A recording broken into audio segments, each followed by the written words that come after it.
말씀인 고린도전서 12장 3절입니다.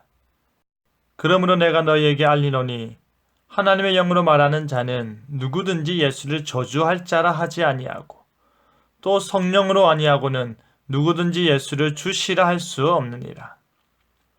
사도 바울은 에베소에서 3년간 머물며 두란노에서 정기적으로 가르치며 지냈습니다. 그러던 중 바울은 근로의 집안의 몇몇 사람들을 통해 고린도 교회가 처한 분열 상황에 대해 전해 들었는데요. 그는 즉각적이고 과감한 조치를 취하기 위해 고린도 교회에 서신을 보냈는데 그 목적은 바로 교인인 당신들의 행동에 문제가 있다라는 것을 일깨우기 위한 것이었습니다. 예수를 주라는 제목으로 말씀이 주는 교훈을 함께 나누겠습니다.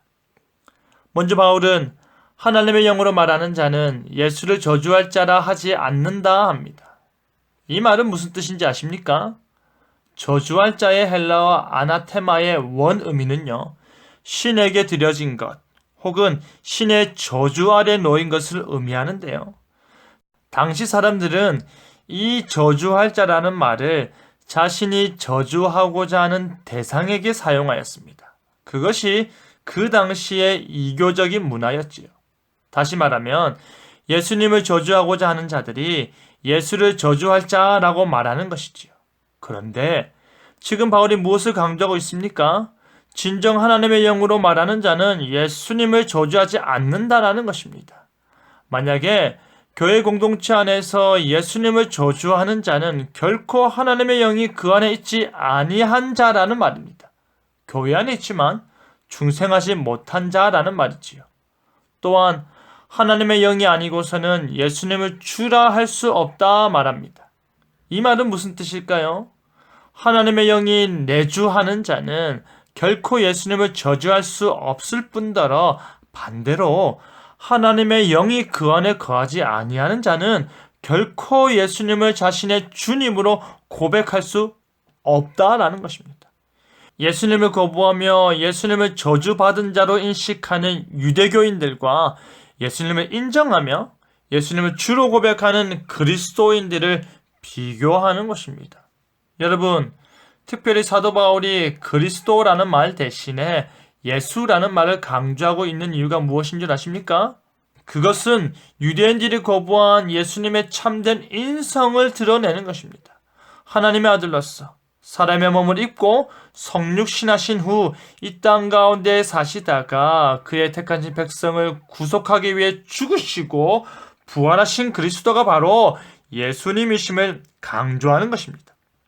그뿐 아니라 오직 한 성령 안에서만 같은 주를 말할 수 있음을 가르치고 있는 것입니다. 다른 예수, 다른 영, 그리고 다른 복음으로 미혹되지 않도록 하기 위함입니다. 하나님의 영이 아니고서는 예수님을 주라고 고백할 수조차 없다라는 말입니다. 성령이 아니고서는 온 천하 만물을 창조하시고 통치하시는 주권자로서의 주로 고백할 수 없다라는 것입니다. 사랑하는 성도 여러분, 사도 바울이 고린도전서 전체에서 반복적으로 이야기하는 것은 다양한 사람들에게 다양한 방식으로 이루시는 하나님은 동일한 한 하나님이라는 것입니다. 교회 안에 일어나는 모든 일이 한 성령이 행하시는 일이며 그의 뜻대로 각 사람에게 나누어 주시는 것이다라는 말입니다.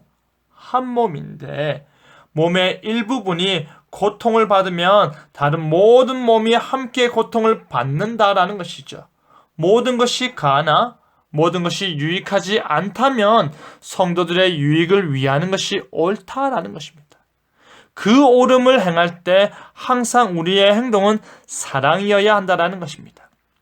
사랑하는 성도 여러분, 우리는 하나님의 영이 거하는 거룩한 주의 자녀들입니다. 주님을 나의 구주로 인정하고 고백하는 자들입니다. 한 마음으로 같은 신앙을 고백하는 일에 힘쓰시길 바랍니다. 진실로 인간으로 오신 예수 그리스도를 우리의 구주로 인정하기 바랍니다. 그리고 그 구주 안에서 내 형제 자매에게 축복의 인사, 축복의 기도를 전해주시길 바랍니다. 그리하여 오직 예수님을 함께 찬양하는 저와 여러분 되기를 간절히 바랍니다. 아멘.